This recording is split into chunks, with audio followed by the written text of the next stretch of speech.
studies in South Asians. And, like you said, South Asians are a quarter of the world's population, and there are zero longitudinal studies like we have in Framingham, which is, in Massachusetts. Framingham people have been followed now for 60 years. And with the Framingham study, we've learned so much about what cholesterol can do to your heart health, diabetes, high blood pressure, a lot of different things we've learned from following a group of people over time, but there's nothing like that in South Asians. And so I've basically, said it's time to do this, and it's time to, get busy and understand the big why question so we can impact health and we can improve the outcomes. What were kind of the most important areas that you saw, that you focused on, and some notable findings that you can share with everyone who's participating today? Because I'm actually very curious myself. Yeah, so I urge you to go to our website because we just crossed the threshold of publishing 100 papers this week. And so all of our papers are posted on our masalastudy.org website, and we blog about them to make kind of a pithy statement about what each paper, means. But yeah, we've really found several differences in the South Asians in the United States compared to different race and ethnic groups in the US. We found that, yes, South Asians have a lot more diabetes, a lot more high blood pressure, and a lot more calcium deposits early in their heart, in the arteries of their heart. And this is comparing to another study that includes 4 different US race and ethnic groups, that South Asians really did look different in terms of their risk factor profile. And the one striking thing is that there's not much frank obesity in people from the South Asian subcontinent, but there is this kind of weird thin fat phenotype where people, even though they may be slim looking, appearing on the outside, when you actually measure where the fat is and how much fat there is in the body using CT scans and other X-ray type of techniques, you see there's a lot of fat. There's a lot more fat in the wrong places, in the liver, in the muscle, around the heart, around the abdominal organs, where it's not supposed to be. And that is one of the main drivers for at least diabetes risk, and we think also will be a big driver for heart disease. So those are some of the big takeaways, like in a nutshell. But we have found that there's many different modifiable risk factors and that's what gives me hope, is that's what we need, is like, what can we do as a community, as a person with this background, to really influence my own risk and my children's risk and my community's risk for developing heart disease. So what does the landscape of cardiac health look like for South Asians versus the rest of the population in the United States and the globe? You just went over a lot of the different findings that you've discovered along the way, but what does it look like in terms of policy, in terms of care, in terms of what we need to do? What does the landscape look like? Yeah, so I think the biggest challenge we have is that we are invisible in the data. We are now the largest, Asian Indians are the largest Asian American subgroup in the United States. We surpassed Chinese Americans for the first time in this year's American Community Survey data, yet all Asians are aggregated together. So 23 different countries of Asians, the whole continent of Asia, is aggregated as one race group. And so you can imagine that how invisible each of these 23 different, national origin groups are. And so that's a huge policy challenge, is getting data disaggregated so that health systems, states, communities can actually use those data to get more policy, to get more action, and to really look at where the disparities are. And I can say in US data, one way we are looking at this is looking at who dies of heart disease, because those are reported data on death certificates. So a good colleague of mine, Dr. Nilay Shah, actually looked at death certificate data from 2017 to 2020. And what he found was that in all other race and ethnic groups in the United States, whites, blacks, and even if you disaggregate the Asians, so looking at Japanese, Vietnamese, Chinese, Korean, the rates of heart disease mortality are dropping for everybody because we have better medications, we have better access to healthcare, we also have better procedures that can help forestall dying of heart disease, but the rates are going up. in Asian Indians. It was the one group that everything else was going down, but Asian Indians are going up. So that's very striking to me, saying that, something is either going on that is just so aggressive about the disease in Asian Indians, and I'm extrapolating to all South Asians as well, because the National Death Index doesn't specify other smaller South Asian subgroups. But there's something we need to do. We need to get out the message to the communities, and we need to start working on improving the modifiable risk factors. That kind of leads me to my next question. What do we do? I think, what are some actions in the community that we can take to improve heart health based on the findings of the Masala study? Yeah, so what we found is that, Asian Indians in the study, it was largely Asian Indian. It was 83% Asian Indian. There's Pakistanis, there's Sri Lankans, there's Nepali, there's Bangladeshi, and we're expanding the study to have more of those groups represented so we can actually have good data on them. But at least in the Asian Indian population, almost 40% were lifelong vegetarians.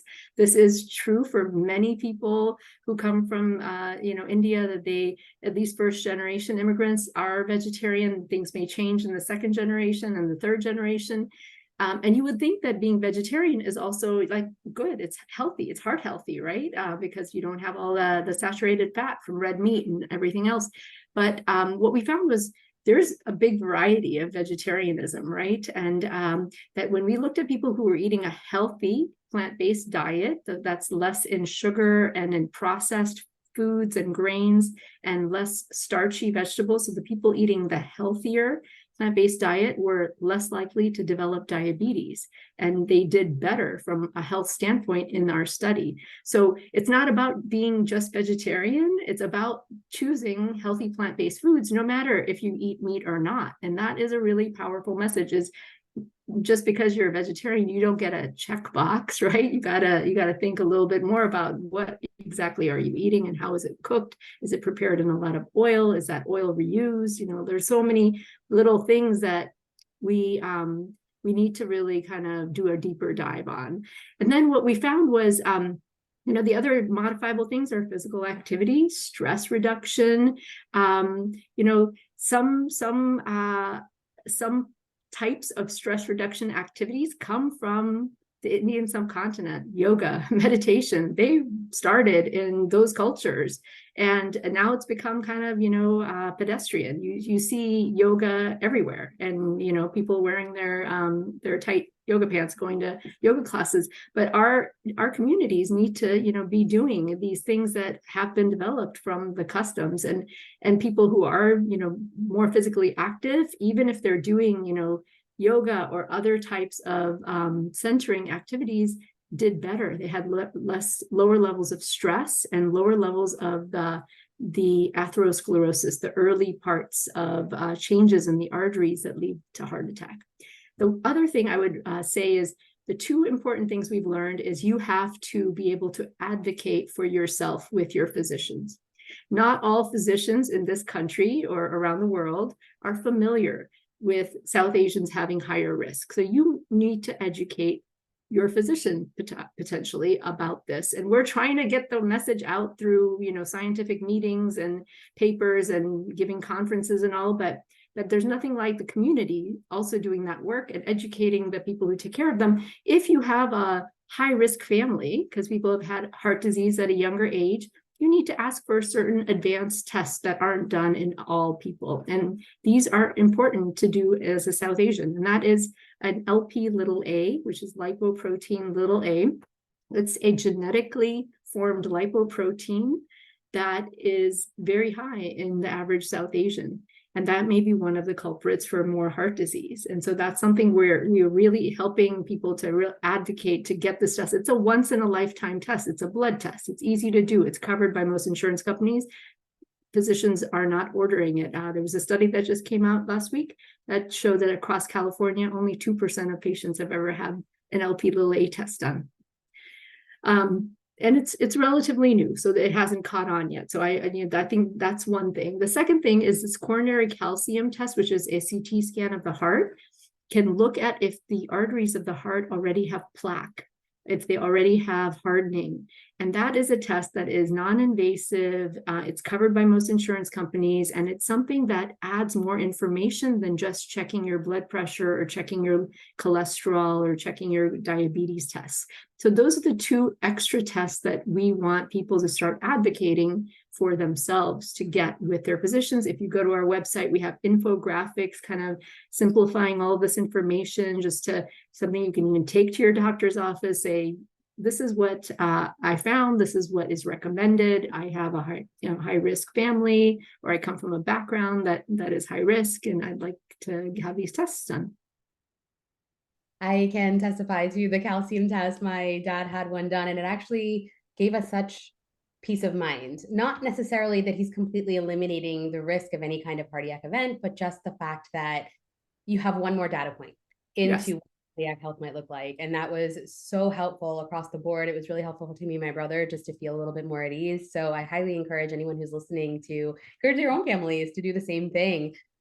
My final question for you is, what do you think that the funding from this bill specifically can provide? And what else do you think we can do with this money?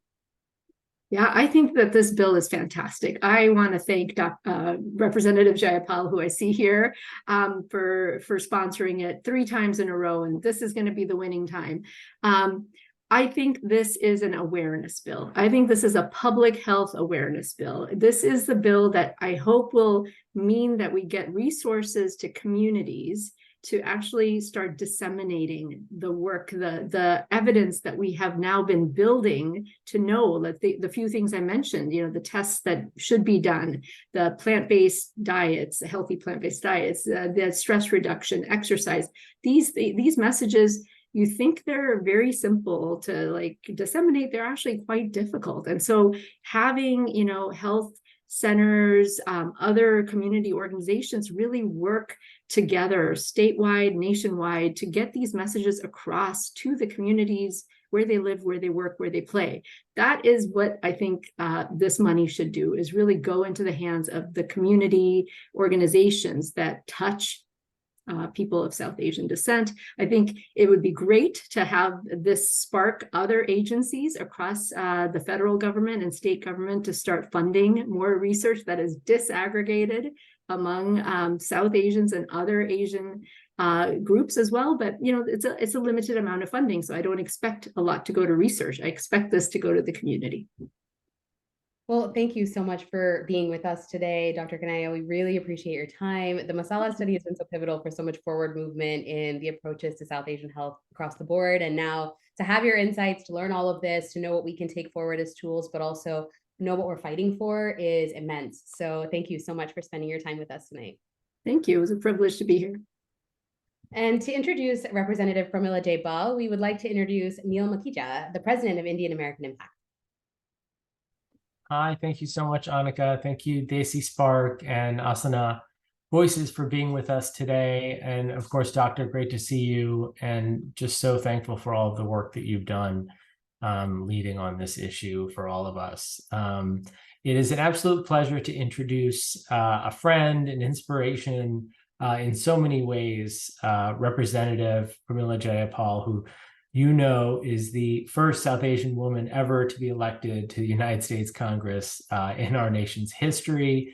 And I think the results show for themselves. Once, we had a representative in her, we've been able to champion issues that face our entire community that just did not see the light of day before her representation. And many of you may know she's the chairwoman of the Progressive Caucus. She's represented Washington's 7th District since 2017, and has introduced this bill, as has been said, and has passed this bill in the House previously. And, in our role at Impact, we've been able to help support some of that work in seeking sponsorship and support. I had an honor of participating in a press conference at the House with Speaker Pelosi, and it was really special to know that the Speaker of the House cared about this issue, put it forward, and that would not have happened without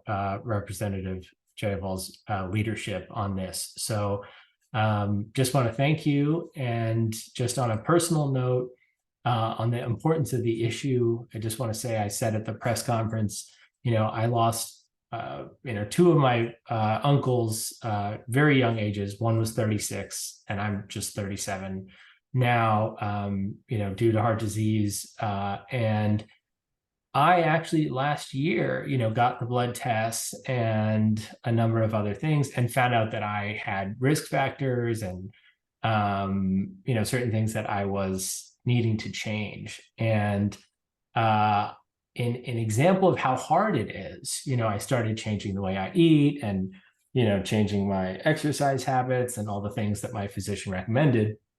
I sat down with a very respected member of our community who I really appreciate for a lunch, and was trying to curtail certain things that I do, like have dessert, etc. And I said, my A1C level is a little high. And he said, what's your A1C? I told him, and he said, mine's like 10 times worse. You're fine. You should have it.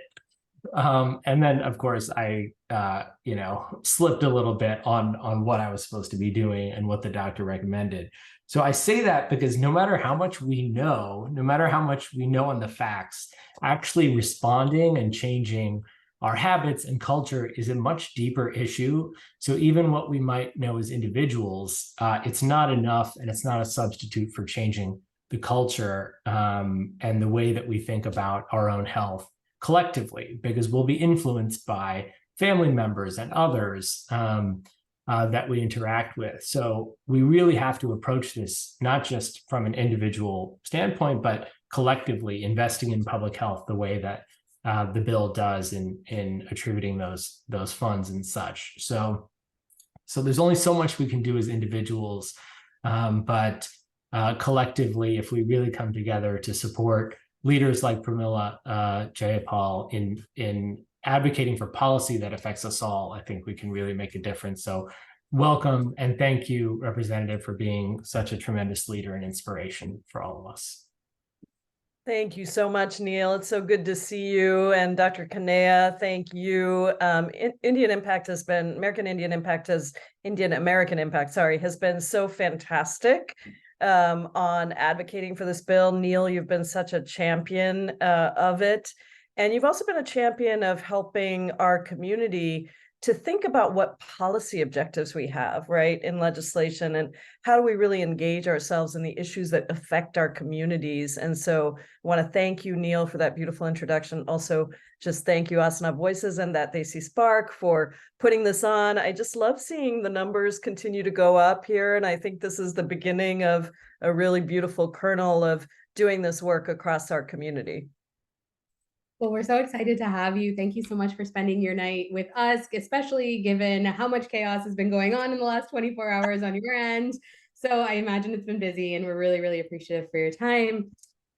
You've introduced the South Asian Heart Health Awareness and Research Act 3 times, as we've mentioned multiple times tonight, and it successfully passed the House twice. So what exactly does this bill entail? What inspired you to champion it? Tell us all the things. Yeah, absolutely. As I was listening to Dr. Kanaya, I was like, I'm really in trouble. Stress, bad eating, late nights, no sleep.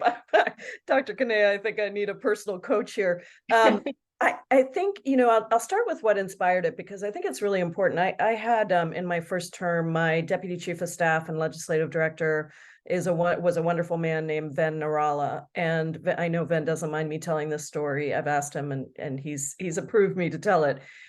His mother died very suddenly, completely out of the blue, completely, vegetarian, as you said, and, small, took care of herself. None of the signs that we think about when we think about what might, people might exhibit with heart disease. I think all the misinformation that we have and the lack of knowledge that we have. And Ven was so stunned by it, so shocked. And he and I both began looking into this, and we couldn't believe the numbers. I mean, when we started looking at the numbers, and Dr. Kanaya has really been, and the Masala study has really been at the forefront of helping us to understand what is going on, because I think so many of our community, and it goes to Neil's story also, we sort of, we're blasé about it. We think, well, we're vegetarian, we eat lentils, we eat khichdi, we eat good things that are good for us, but we also eat things that are not good for us. And we also have genetic factors that predispose us in certain ways. I mean, the research is still going on to figure out exactly, as you heard from the doctor, what's behind all of this. But there is a lot of understanding out there and cultural ways that we have of eating, of behaving, that sort of move us away from thinking that we have any risk. And so it was really that research that shocked me, because the numbers are so stunning. I mean, when you think about the fact that one person dies every 36 seconds in the United States from cardiovascular disease, and when you think about specifically the South Asian population in the United States facing 4 times the risk of heart disease compared to the general population, or as Dr. Kanaya said, South Asians accounting for over 50% of the world's cardiovascular deaths, and yet it's extremely difficult, if not close to impossible, to disaggregate medical data so that we can really get at the facts of our own community. And this has been true across the Asian American community, actually, for some time on a number of issues. Disaggregating data is one of the biggest problems we have when it comes to policy solutions. But it seemed to me that it was a good place to just start to think about, it's an ambitious bill in that it's the first time we've had a bill that's directed at the South Asian community. It's not an ambitious bill in the sense that it doesn't cover everything, as you said. I mean, we need a lot more money. Number one, we need a lot more research. We need a lot of things, but it seemed like a really good place to start, to have it be about education and awareness. And so the bill specifically would provide grant funding to support some research to understand why certain communities are disproportionately affected by heart disease. As we said, it's not enough, but it's a beginning.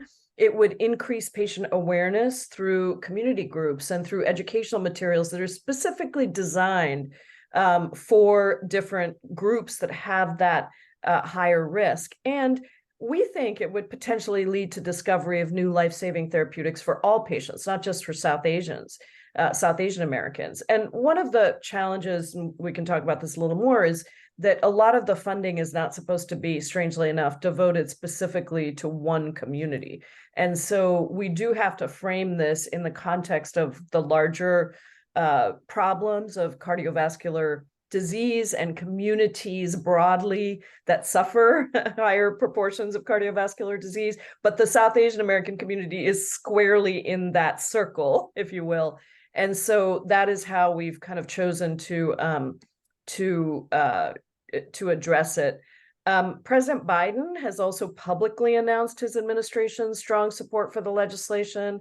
He has cited that the bill takes a really important step forward in advancing research awareness and prevention for the South Asian community.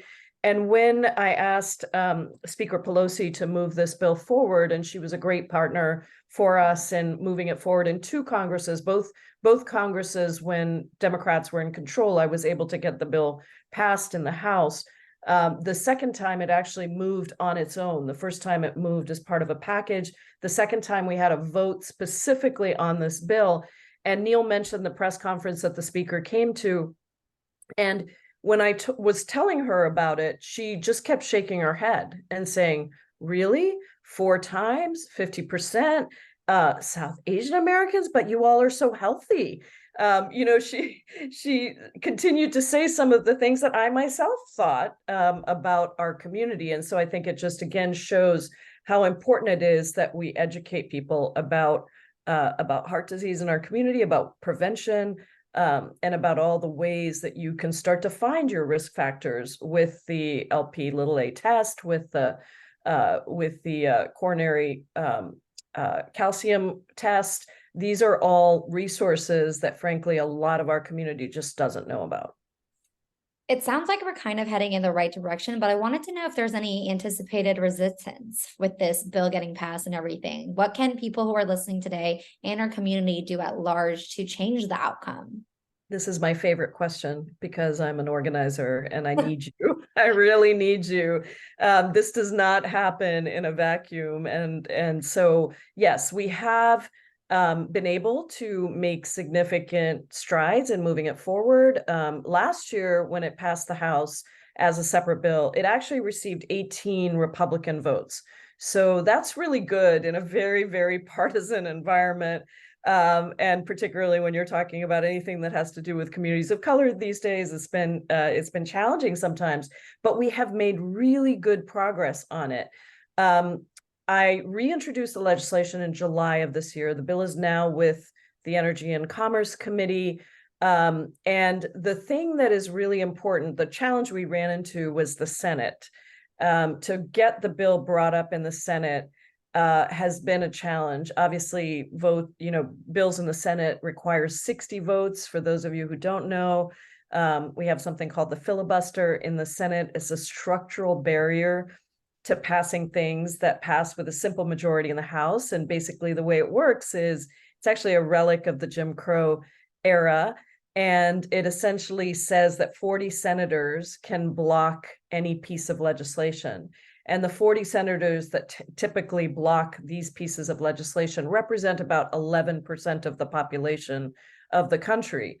Now, interestingly, many of them have very large South Asian American populations in their states.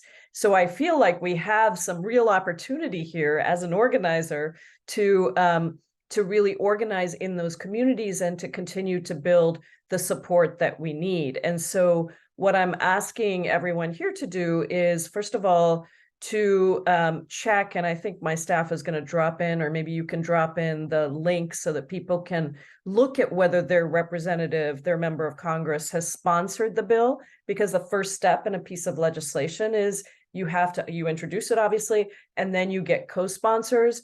This year, this session, it only has, I think, 21 or 26 co-sponsors. And so you can check to see if your representative is on there. And if your representative isn't, you can call or email that representative. You can say, this is really important to me. Better yet, get a group of people in your area, go and visit with the representative, sit down with them, tell them the stories of people that you know that have suffered heart disease. Tell them the statistics that Dr. Kanaya shared. Share with them the Masala study, show them the research, and educate them about the bill and what it does and why it's important to you, and ask them to co-sponsor it. Similarly, you can go to your senator. The bill has not been passed in the Senate, but you can go to your senator and you can say, this is really important to us. And in the Senate, of course, you have the whole state, so you can take an even bigger group with you and say that this is absolutely critical. One other thing I would mention is the bills go through committees of record. So when I said the Energy and Commerce Committee, the way this happens is you introduce a bill, it is referred to a committee of jurisdiction. The committee of jurisdiction is the Energy and Commerce Committee.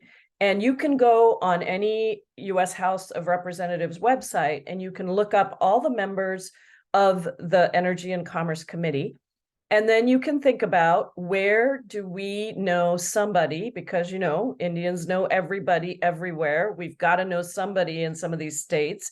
And you can actually reach out to friends in the states where those representatives are, because that's a particularly important committee. And so making sure that we have every member of the Energy and Commerce Committee as a co-sponsor, educated about the bill, understanding that it's a bipartisan bill.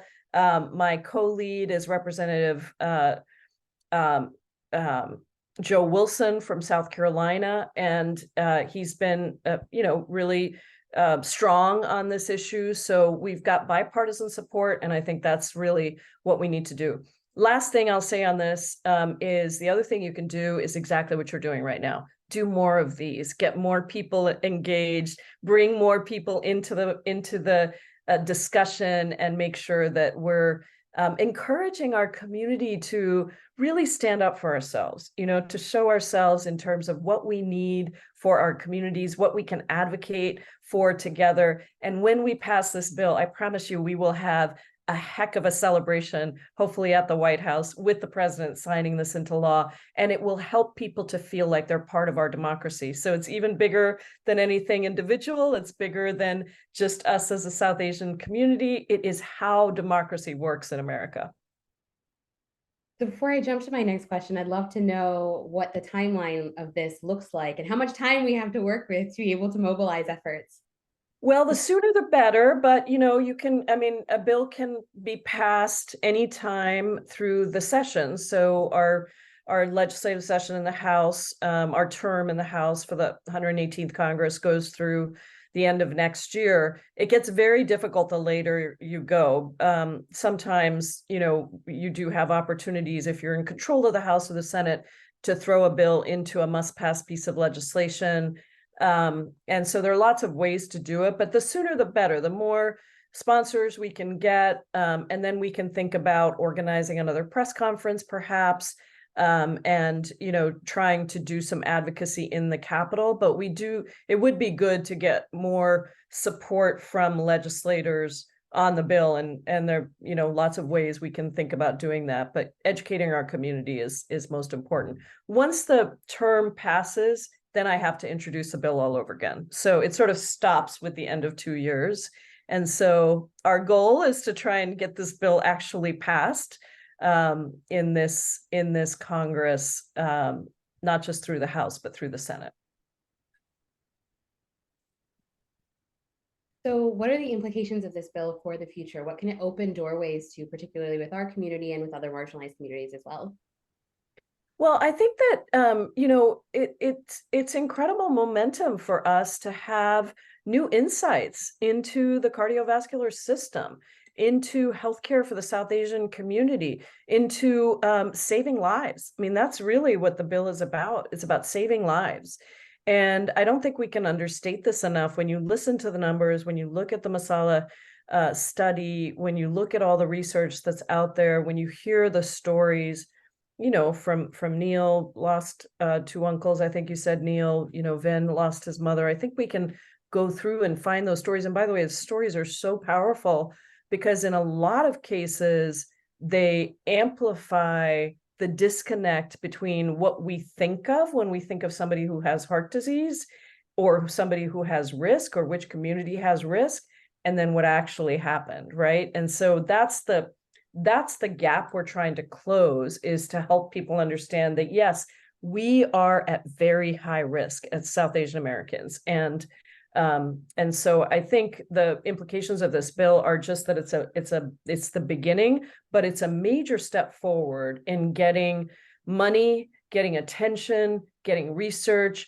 that will help save lives in our community, but also help the entire field of study around cardiovascular disease for all communities. You shared so much informative things today, and I can't wait to share it with my family. I can't wait to have dinner table conversations and then also make an impact by calling the lines, emailing, all of that during Thanksgiving. So I just want to say thank you so much for all the work that you're doing for the South Asian community. This was really such a great conversation. Well, thank you all so much. It's such a privilege to be the first Indian American woman in Congress, but I promise you I am not going to be the last. So ladies, let's get to work here. All right. Thank you all so much. Thank you. Bye. Bye. That was amazing. And I'm really excited to bring our next speaker on today, who is a close personal friend and the CEO of ASANA Voices, Prince Wajwani, to tell us a little bit about how ASANA Voices fits into this initiative and in general, and how this campaign came to be. So welcome, Prince. Awesome. Well, before I get started, first off, I got to say, I want to thank our initiative partners, That Desi Spark and IA Impact, for reminding us that we are stronger together. Second, to Dr. Kanaya for building out Masala study, being an advisor to ASANA Voices, and just being a great friend to me. And last but not least, Representative Jayapal for blazing a path for South Asians and reminding us that our issues matter at the highest level. ASANA Voices started 3 years ago, and our mission is to build the infrastructure to drive change for South Asians in North America. The way we do that is we've got 3 pillars: learn, grow, and change. And without spending too much time on it, I'll just say learn is all about raising awareness through multiple platforms. Grow is about realizing that we aren't actually the experts, but South Asians have so many research organizations, including the Masala study, that are focusing on issues that matter to the community. And it's good to start networking with them, and also networking with federal agencies, companies like Nike and Salesforce, who are also active stakeholders in our well-being. And then change, that last pillar, is when we spin out initiatives like Save Our Hearts, that are built on top of these two platforms, the awareness platform and the network platform. I want to talk a little bit about Save Our Hearts, the initiative that we started, and we're so privileged to be working with That Desi Spark and impact on. The initiative is about four things. It's about educating the public about South Asian heart health, engaging with all sorts of stakeholders to help them understand the issue at hand, building a united front in the South Asian community so that we can tackle the crisis, and ultimately raise funds and generate awareness around this issue so that we can close the loop, or at least begin to close that loop. I want to talk a little bit about the roadmap. We've got a startup approach all across ASANA Voices. And so the way we started is very small, learn all about, is there actual interest in the community? So we launched a few pilot projects. When that worked, we said, why don't we go start talking to the experts in the space and learn a little bit more? After we hit that box, we started brokering conversations between certain people and government agencies. And then from there, and I think the public's going to see this next week, we're going to run a large-scale campaign that's all about raising awareness. After that, and we've already done this over the summer, it's endorse relevant legislation that can be included in top-level meetings. And ultimately, again, it's all about allocating resources and giving the spotlight to those who are really leading the change here. And that's, researchers, including Dr. Kanaya. The crazy thing is that we've done this with $0 so far over the past 3 years. And so today I want to announce that we're launching the Save Our Hearts Fund. Save Our Hearts Fund is all about funding research, prevention, and awareness. 40% goes towards the Masala study. 40% goes towards the South Asian Heart Center. It's a nonprofit organization based out of California that actually uses culturally competent practices to help our community tackle heart disease. And awareness, the last 20%, is to help ASANA Voices and our partners to actually build out operations and pay for all sorts of marketing opportunities. Looking ahead, our plan is to run in concurrence many initiatives that can tackle all sorts of issues. South Asian heart health is just the first one.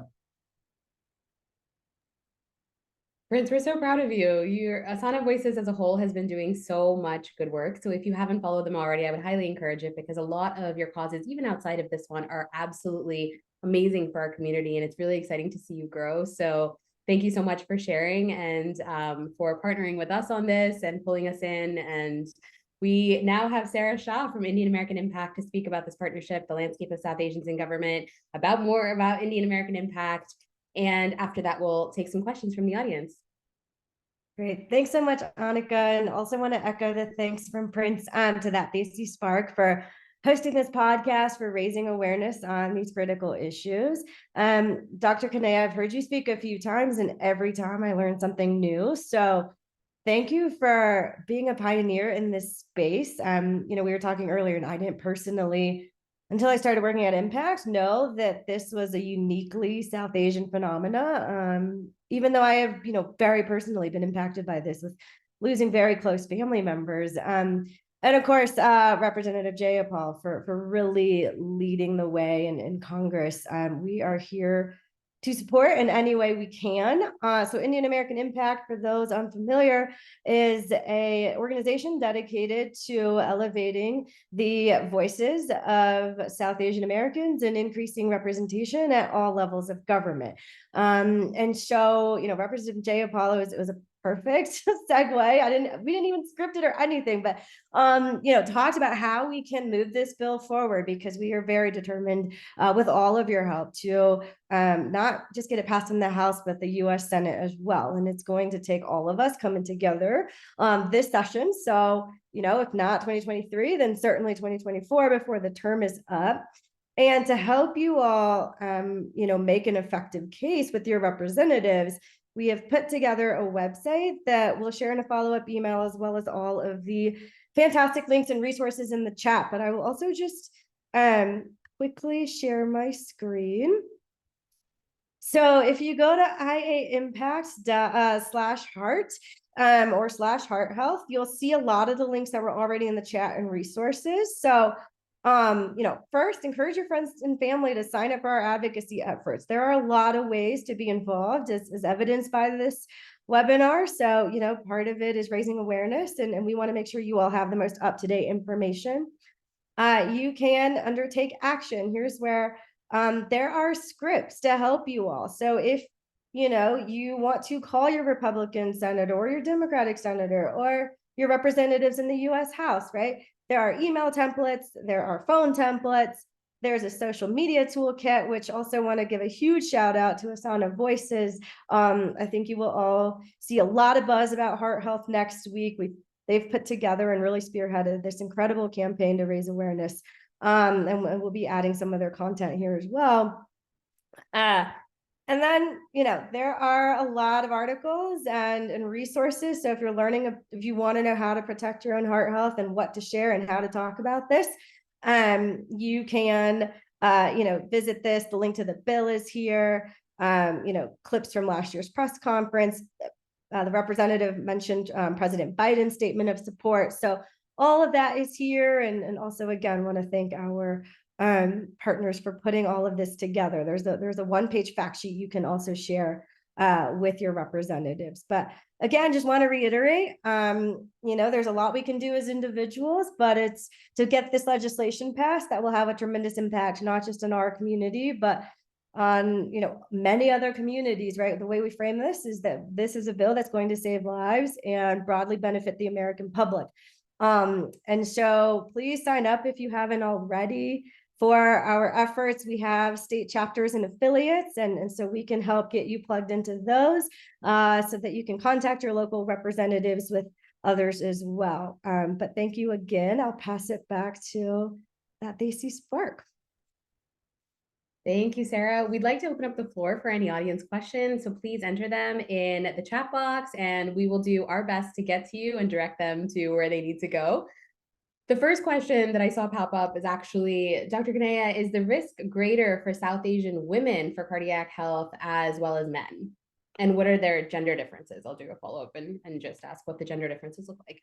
Yeah, that's a fantastic question. And that's when we were planning Masala, we made every effort to include exactly half women and half men, because there are no great data to show whether women are different than men from any of those studies I mentioned across the different diaspora countries. What we've learned to date is that South Asian women seem to have heart disease. That mortality study I told you about that was done by my friend Nilay Shah, they looked at women separately from men who's dying of heart attacks in the United States. And I said, the rates are going down in every group, but they're going up in Asian Indians. They're going up in Asian Indian men and in Asian Indian women. They're going down in every single other group in the United States, Hispanics, Blacks, whites, all other Asian groups. They're going up in the wrong direction. So women are affected. We definitely are affected by this. We don't exactly know if women are as affected as men. It looks like women may develop heart disease a little bit later in life than men, maybe because there's some intrinsic protection to being a woman, having estrogen, and after menopause, when there's less estrogen, women tend to catch up to the risk of men. So, but what we're seeing so far in Masala is that the risk factors track very similarly for both men and women. Sorry, I was on mute. I was going to say, that's very interesting. Another question I saw that popped up was, how does one explain the high rate of diabetes among South Asians all over the world? Yeah, diabetes is one of my main interests in prevention. We have learned so much about diabetes, not only from Masala, but from other studies that are being done in India and other countries. It looks like, remember I was telling you that the South Asian phenotype is, having more fat in the wrong places, even at a normal body mass index. So that is one of the drivers of having a higher risk of diabetes, because when there's fat in the liver and there's fat around the abdominal organs, that causes kind of a fat toxicity in a way, and that can help drive risk of diabetes. The other thing is that more and more data is finding that South Asians may actually have worse pancreatic function. So the primary hormone that helps you digest and use the food that you eat is called insulin, and your body makes it, your pancreas makes it. And in type 2 diabetes, there's a problem of either not making enough insulin or not hearing the message of insulin. And almost every other group of people that have been studied insulin resistance or not hearing the message of insulin has been the key thing that promotes diabetes. But we're finding in South Asians that actually it's lower beta cell function. So the pancreas, the cells that make insulin, are not working well, even at a young age, well before diabetes starts. And that may be why there's a very short time when people are pre-diabetic. So people go from normal to pre, and then they develop diabetes. So that period of time before people transition to diabetes is only about 6 years for South Asians, whereas for other groups, it could be 15, 20 years, a lot of time where you can actually improve risk factors and work on your diet, work on your exercise, work on your stress and your sleep to reverse the course. But in South Asians, it's like zoop, it speeds through that pre-diabetes stage. So all of the interventions that have been done with pre-diabetes don't seem to work so well in South Asians. And that's because you got to catch people well before they become pre-diabetic. And that means you got to catch them at an early age, like in childhood, in adolescence, to really stop that bus from moving all the way to diabetes. And the part of it is the beta cells get exhausted and they're just not keeping up. And so I think the pathophysiology is somewhat different. And that's been a really new kind of understanding over the last 3-4 years. You've kind of been blowing my mind throughout the night, and I feel like everybody else is kind of feeling the same vibe right now, and just learning so much. We have one more question, which is, what's the estimated percentage breakdown of reasons for the 4 times rate among South Asians? So the genetics, race,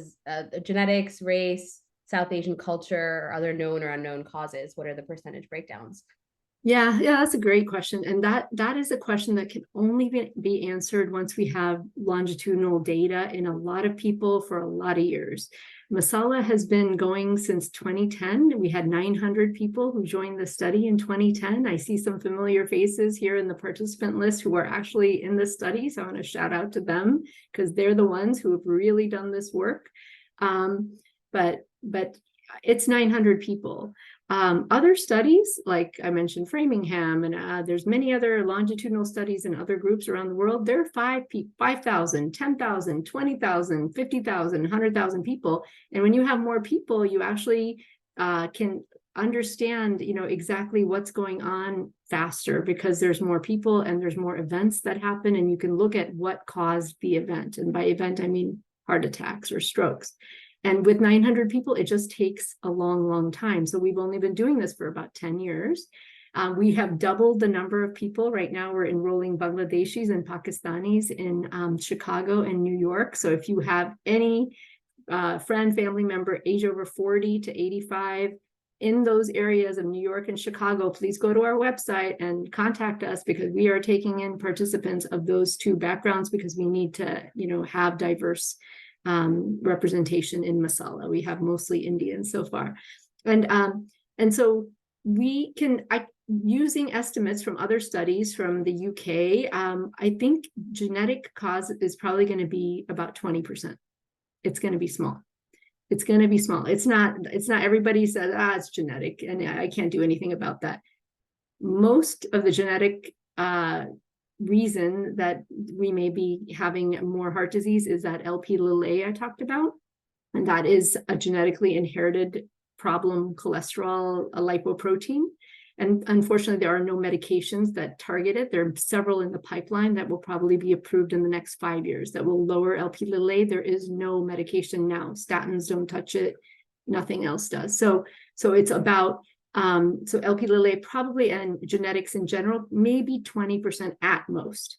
And I think the rest is lifestyle, behaviors, cultural factors, stress, sleep, things that we can do that are modifiable. So that's my glass half full kind of message is there's so much in our control. We just have to make the move. We have to, get our communities, our parents, our kids, everyone to start making these healthy lifestyle changes. We've talked about the healthy plant-based diets, the exercise, stress reduction, sleep.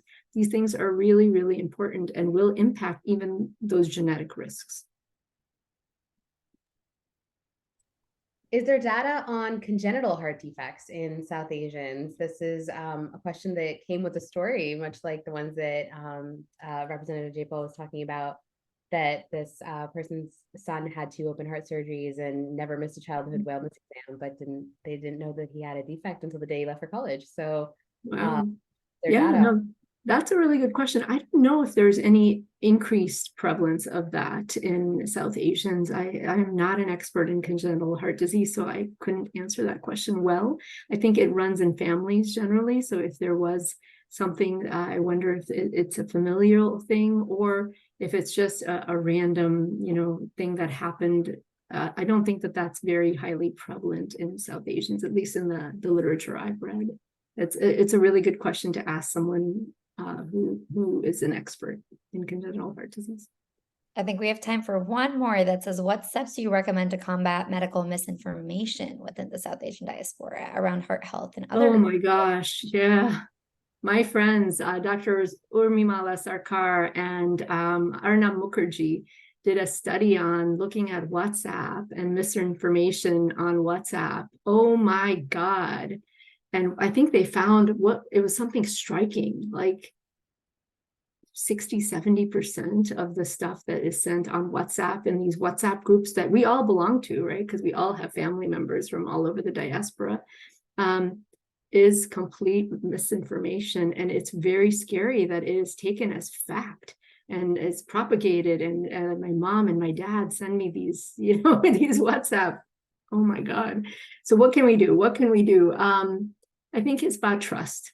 It's about building trust in community advisors, in champions, in people who you trust, who understand that type of disease area or whatever, and really going to them when you see something and you're not sure. Instead of sending it to 2,000 people and propagating and being part of that chain, stop and send it to me. And that's what I've told my parents. Do not send to anybody without passing it through me, and I'll tell you if it's something that you can trust or not. And so I've kind of put a kibosh on no more sending these WhatsApp messages to all your friends, because most is crap. And so I think you have to be really careful. And medical misinformation is just prevalent. It's everywhere. Well, thank you, Dr. Kanaya. We're going to wrap on that, but thank you so much for stopping back in to give us some more information and to answer everybody's questions. And thank you all for joining us tonight. As a reminder, call your representatives, raise awareness on social media for our own communities, tell your friends about the upcoming bill. We hope to garner as much support as possible so that this passes and we can gain more insight into our community's heart health. Again, thank you to Indian American Impact and to ASANA Voices, Representative Jayapal and her team, as well as you, Dr. Kanaya. We are thrilled that we were able to be here tonight. Thank you all for attending and have a good rest of your week. Great morning, everybody.